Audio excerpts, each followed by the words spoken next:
My ranch. Oh, how I loved my little slice of Texas heaven. Rolling hills, a sky so big it felt like you could touch it, and enough space for my dog, Blue, to chase rabbits until his heart was content. We'd moved here to escape the city's noise and find some peace. And for a while we did. The first thing I did when I bought the place was put up a classic ranch mailbox.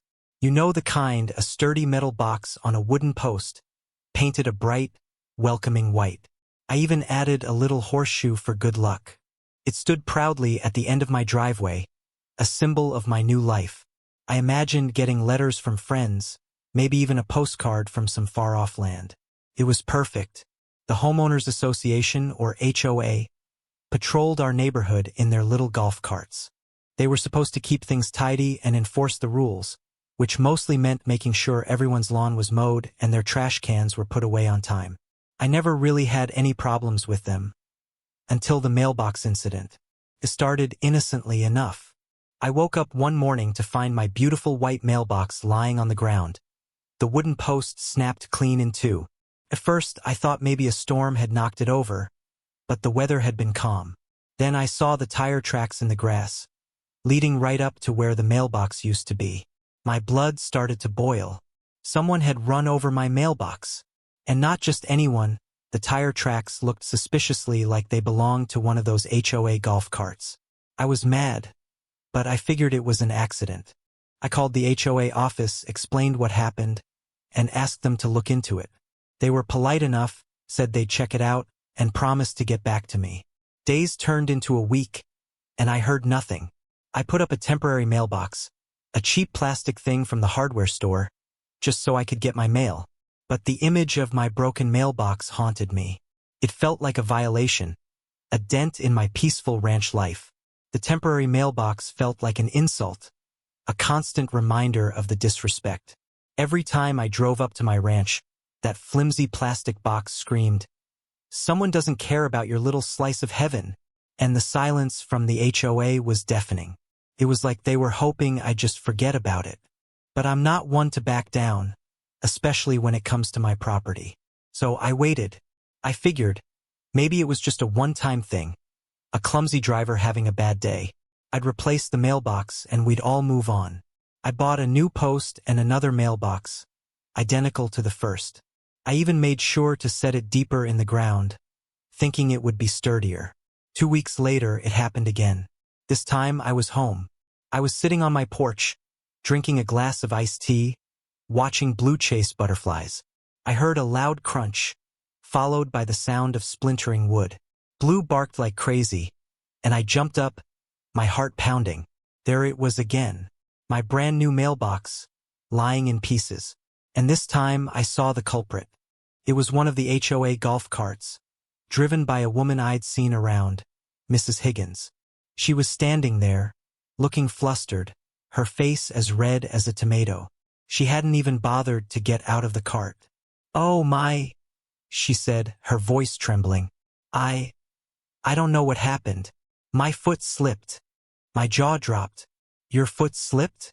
You ran over my mailbox." Again.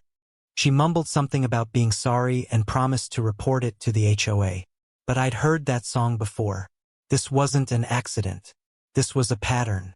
And I was starting to get really, really angry. This wasn't just about a mailbox anymore. It was about respect, about taking responsibility, and about not letting someone walk all over you, or in this case, drive all over your mailbox. The next few months were a blur of frustration and escalating absurdity. It wasn't just Mrs. Higgins. It happened 2 more times. Each time a different HOA golf cart, each time a different excuse.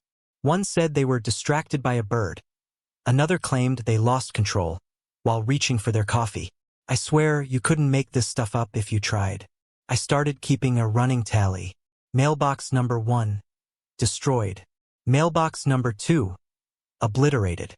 Mailbox number 3, reduced to splinters. I was spending more time replacing mailboxes than actually getting mail. And the HOA? They were useless. After the second incident, I started demanding answers. I called, I emailed, I even went to their office in person. But all I got were empty promises and bureaucratic runaround. They'd say they were investigating, or that they were reviewing their patrol routes, but nothing ever changed. It was like they were deliberately ignoring me, hoping I'd just give up. I even tried being reasonable. I suggested they install reflectors on the mailboxes, or maybe put up a sign warning drivers to be careful. But they dismissed my suggestions, saying it would detract from the aesthetic appeal of the neighborhood. Aesthetic appeal? My mailbox was lying in pieces. The whole situation was infuriating. It felt like I was being gaslighted, like they were trying to convince me that I was overreacting, that it wasn't a big deal. But it was a big deal to me. It was about respect, about property rights, and about not letting a bunch of petty bureaucrats ruin my peace of mind. I knew I had to do something drastic, something they would never forget. The flimsy plastic mailbox was now my flag of defiance, and I was about to plant it firmly in the ground. One way or another, the HOA meetings were my new battleground. I started attending every single one, armed with photos of my mangled mailboxes and a burning desire for justice. I'd stand up during the open forum and present my case, detailing the repeated offenses and the HOA's inaction. First, they tried to ignore me. They'd shuffle papers, avoid eye contact, and quickly move on to the next agenda item. But I was persistent. I kept showing up, kept speaking out, kept demanding answers. Finally, the HOA president, a stern-faced woman named Miss Stern, addressed me directly. "Mr. Peterson," she said, her voice dripping with condescension, "we understand your concerns. However, we believe this is an isolated issue, and we are taking steps to remind our patrol officers to exercise caution." "Isolated issue?" I retorted, my voice rising. "Miss Stern, my mailbox has been destroyed 4 times. How many times does it have to happen before you consider it a problem?" She sighed dramatically. "Mr. Peterson, we have more pressing matters to discuss, such as the length of the community pool hours and the color of the new playground equipment." That was it. I'd had enough. I realized that arguing with these people was like talking to a brick wall. They didn't care about my mailbox, they didn't care about my property, and they certainly didn't care about me. As I walked out of that meeting, I knew I had to take matters into my own hands. I couldn't rely on the HOA to fix the problem. I had to come up with a solution myself, a solution so bold, so outrageous, that they would never, ever forget it. I started brainstorming ideas. Should I build a fence around my mailbox? Install security cameras? Maybe even train Blue to attack any golf cart that came too close? Then it hit me. A mailbox they'd never see coming. An unbreakable fortress of mail delivery. The plan began to take shape, and a smile crept across my face. This was going to be good. Very good. The first idea that popped into my head was a giant concrete block. Simple, effective, and virtually indestructible. But then I thought, nah, too boring. I wanted something with a little more flair. Something that would really send a message. Then I considered filling the mailbox with lead. Heavy, yes, but probably frowned upon by the Postal Service. Plus, I didn't want to hurt anyone, just deter them. My next thought was a spring-loaded mailbox that would launch golf balls at any approaching vehicle. That had potential, but I worried about accidental injuries and potential lawsuits. I needed something that was both imposing and harmless. I even briefly entertained the idea of installing a motion-activated sprinkler system that would drench any passing golf cart. That would be hilarious, but probably wouldn't stop them from hitting the mailbox. I spent hours sketching out different designs, bouncing ideas off Blue, who, to be honest, seemed more interested in chasing squirrels. But I knew I was on the right track. I wanted something that was so over the top, so ridiculously impractical, that it would make the HOA think twice before ever coming near my mailbox again. Then, inspiration struck. I was watching an old Western movie, and there it was. A giant, reinforced steel safe, bolted to a solid foundation. That's it. A mailbox that looked like it belonged in a bank vault. Impenetrable, unstoppable, and utterly ridiculous. I grabbed my notepad and started sketching furiously. It would be big, it would be heavy, and it would be a monument to my frustration with the HOA. But most importantly, it would be a mailbox that no golf cart in its right mind would ever dare to mess with again. Now all I had to do was figure out how to build it. And that, as they say, was the fun part. I grinned, already picturing the looks on their faces. This wasn't just about protecting my mail anymore. This was about making a statement. This was about winning. Building a mailbox that looked like a bank vault was no easy task. I'm not a professional welder or anything, but I'm pretty handy, and I wasn't about to let a little thing like lack of experience stand in my way. First, I needed materials. I spent days scouring junkyards and metal supply stores, looking for the perfect pieces of steel. I found an old safe door that was exactly what I needed for the front of the mailbox. It was heavy, dented, and covered in rust, but it had character. It looked like it could withstand anything. Next, I needed a frame. I bought some thick steel beams and started welding them together, creating a sturdy box that would house the safe door. My welds weren't pretty, but they were strong. I reinforced the corners with extra steel plates, just to be sure. The inside of the mailbox was just as important as the outside. I wanted it to be functional, so I built a smaller metal box inside the larger one, creating a secure compartment for my mail. I even added a little slot for the mail carrier to slide the letters through. Of course, no bank vault is complete without a serious locking mechanism. I found an old combination lock at a flea market and spent hours figuring out how to install it. It wasn't exactly Fort Knox-level security, but it looked intimidating. As I was building, I kept adding little details to make it even more ridiculous. I welded on fake hinges, added decorative rivets, and even painted it a metallic silver color. It was starting to look less like a mailbox and more like a prop from a Mad Max movie. Blue, my ever-faithful companion, supervised the entire operation, occasionally offering his opinion by barking at the welding sparks. He seemed to understand that this was an important project, a mission to protect our little slice of Texas heaven from the tyranny of the HOA. And I knew, with Blue by my side, and my crazy, over-the-top mailbox, we were ready for anything. Bring it on, HOA. Bring it on. Getting the beast installed was a whole other adventure.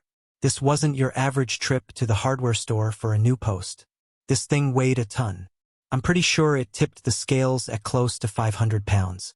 I definitely couldn't lift it myself. I called up my buddy Earl, who owns a towing company. Earl's a good old boy with a big heart and an even bigger tow truck. I explained the situation to him, and he immediately offered to help. He's always up for a good laugh, and he knew this mailbox was going to be epic. We loaded the mailbox onto Earl's tow truck, and he drove it out to my ranch.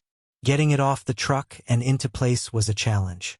We had to use a forklift and a lot of creative maneuvering. Blue, of course, was right there, barking encouragement and trying to herd the forklift like it was a stubborn cow. I had already prepared the site where the mailbox was going to go. I dug a deep hole and filled it with concrete, creating a solid foundation for the behemoth. Earl and I carefully lowered the mailbox onto the concrete, making sure it was perfectly level. Then came the real fun, bolting it down. I used heavy-duty anchor bolts to secure the mailbox to the concrete foundation. I wanted to make sure this thing wasn't going anywhere, even if a tank tried to run it over. As we were tightening the last bolt, Mrs. Higgins drove by in her golf cart. She slowed down, her eyes widening in disbelief as she took in the sight of my new mailbox. She didn't say a word, just shook her head and drove off. I couldn't help but laugh. Mission accomplished. With the mailbox firmly in place, I stood back to admire my handiwork. It was glorious. A ridiculous, over-the-top monument to my stubbornness and my disdain for the HOA. It was perfect. Now all that was left was to wait and see what the HOA would do next. And I had a feeling they weren't going to be happy. But I didn't care. I had my mailbox, and they couldn't touch it. The next morning, I woke up to a letter from the HOA. I figured it was going to be a complaint about my unsightly mailbox, maybe even a threat of legal action. But to my surprise, it was something completely different. It was a notice informing me that I was in violation of several HOA rules. Apparently, my lawn was too long, my trash cans were visible from the street, and my house wasn't the right shade of beige. They were hitting me with everything they had, trying to make my life miserable. I laughed. They thought they could intimidate me with their petty rules? They were wrong. I wasn't going to back down. I decided to fight back, but not in a way they expected. I started by meticulously manicuring my lawn.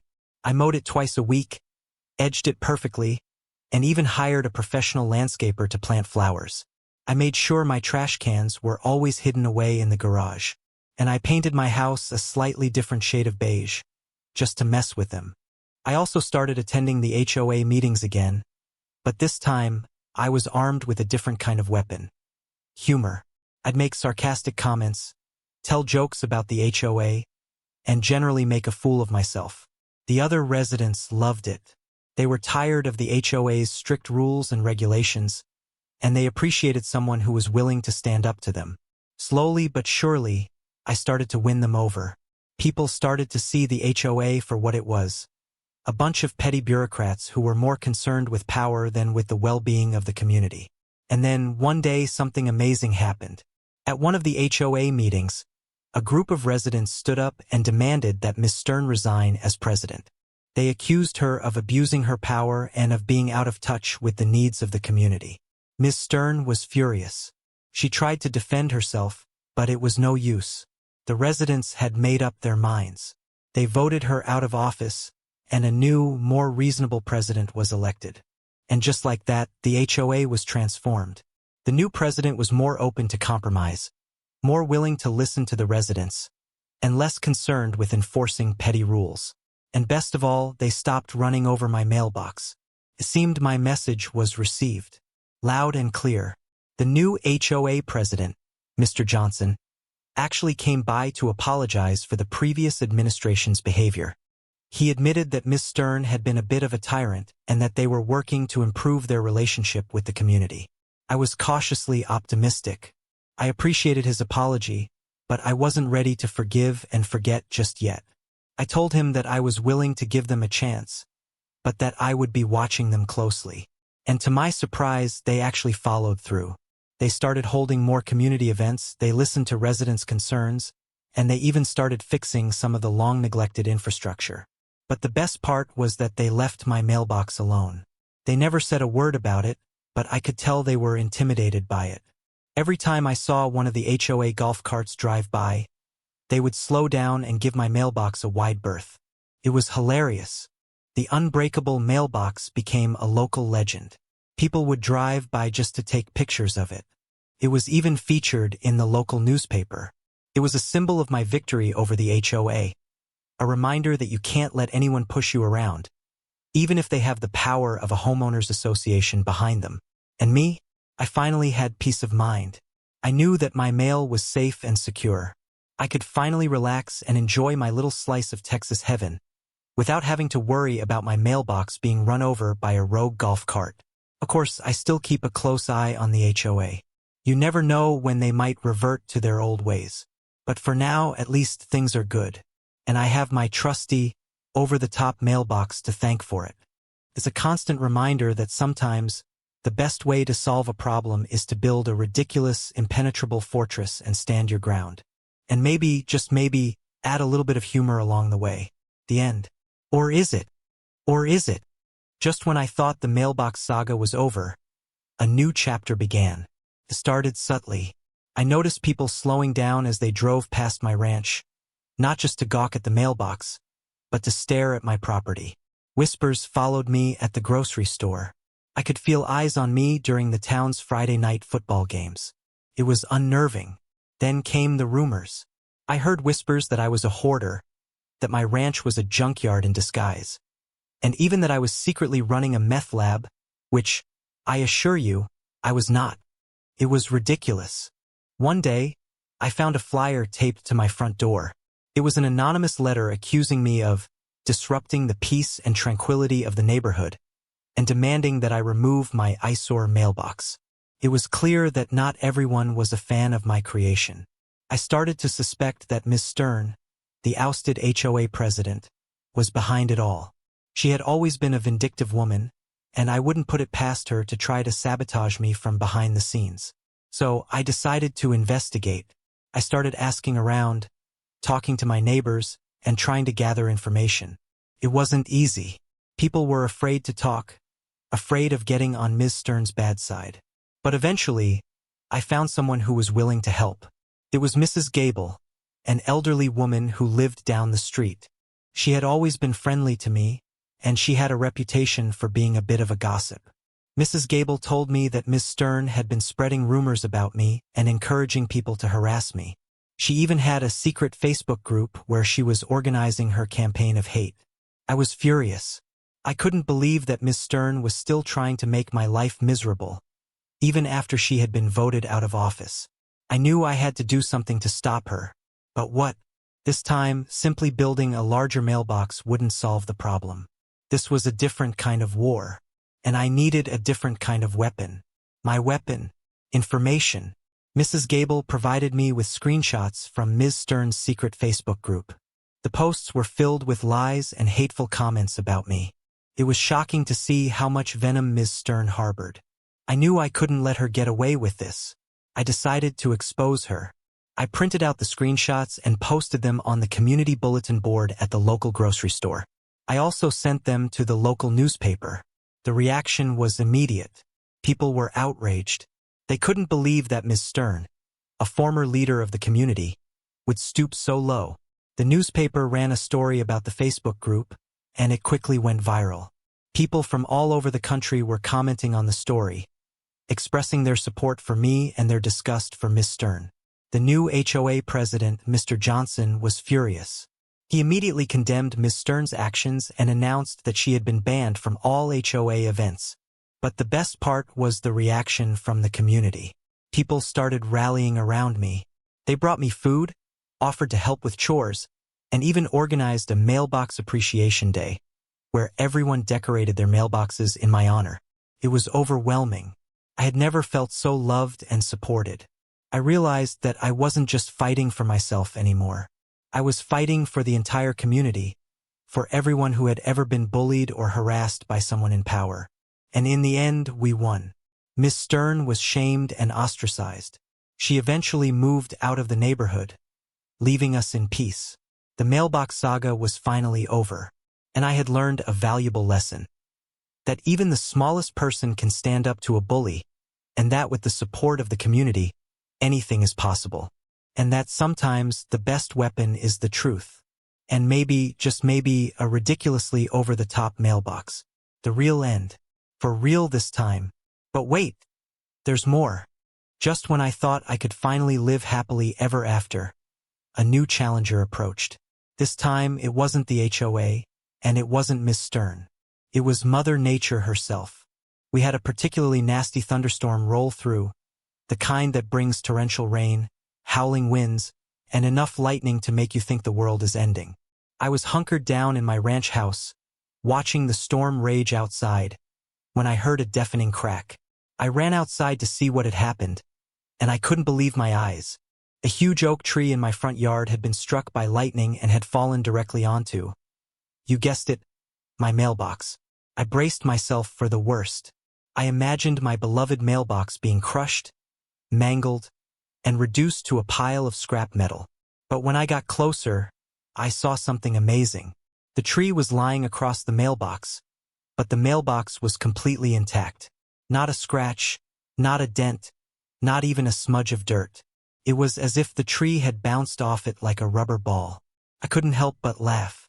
My mailbox had survived everything the HOA, Miss Stern, and even Mother Nature could throw at it. It was truly unbreakable.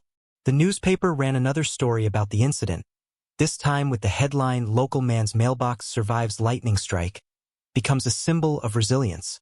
People were calling me a legend, a hero, a modern-day folk hero, and I realized that they were right. My mailbox wasn't just a mailbox anymore. It was a symbol of hope, a symbol of strength, and a symbol of the indomitable human spirit.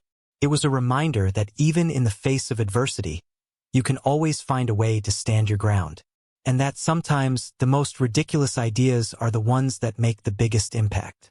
So, the next time you're facing a challenge, remember my story. Remember the mailbox. And remember that with a little bit of creativity, a little bit of humor, and a lot of determination, you can overcome anything. The absolute final end. Promise. Unless? Okay. I promise this is really the end. Unless aliens land and try to steal my mail. Then all bets are off. But seriously, folks, what did I learn from this whole crazy mailbox saga? Well, a few things. First, don't mess with a Texan's property. We take that stuff seriously. Second, never underestimate the power of a good laugh. Humor can diffuse even the most tense situations. Third, stand up for yourself. Don't let anyone push you around, whether it's a bully on the playground or a tyrannical homeowners association. Fourth, get creative. Sometimes the best solutions are the ones that no one else would ever think of. Fifth, and perhaps most importantly, surround yourself with good people. My friends, my neighbors, even my dog Blue, were all instrumental in helping me get through this ordeal. And finally, never ever give up. Even when things seem hopeless, keep fighting, keep believing, keep building ridiculously over-the-top mailboxes. So there you have it, the story of how I built an unbreakable mailbox and took on the HOA. It's a story about perseverance, about community, and about the importance of standing up for what you believe in. And if you ever find yourself in a similar situation, just remember my motto. When life gives you lemons, build a mailbox that can withstand a lightning strike. Now, if you'll excuse me, I'm gonna go check my mail. I hear there's a postcard from Area 51 waiting for me, and I wouldn't want the aliens to get it first. The asterisk absolute, positively 100% final, no takebacks, the end. Star. Okay, seriously, the end. Pinky swear. Unless a zombie apocalypse happens and they need a fortified location for mail delivery. Then, I'm back in business. But in all seriousness, the mailbox stands. It's a little dented from the tree incident, but structurally sound. It's a testament to Texan ingenuity, stubbornness, and a healthy dose of "don't mess with me." The HOA? Well, they're still around. Mr. Johnson is doing a pretty good job, all things considered. They haven't run over any more mailboxes that I know of, and they've even started planting flowers along the entrance to the neighborhood. Baby steps, people. Baby steps. Miss Stern? Last I heard, she moved to Florida and joined a pickleball league. I wish her well. Mostly. And me? I'm still living on my little slice of Texas heaven, enjoying the peace and quiet most of the time. I still get letters from friends and family, and every now and then, I even get a postcard from a stranger who was inspired by my story. And every time I check my mail, I smile, because I know that my mailbox isn't just a place to receive letters. It's a symbol of my victory, a reminder that anything is possible, and a testament to the power of standing up for what you believe in. So, go forth, my friends, and build your own unbreakable mailboxes. Metaphorically speaking, of course. Unless you actually need one, then by all means get welding. The end. Really, truly. Cross my heart and hope to never have another mailbox run over again. Now I'm going fishing, and I'm taking Blue with me. He deserves it. Goodbye and good luck. And remember, don't let the HOA get you down. Build a better mailbox. Asterisk fin asterisk. For real this time.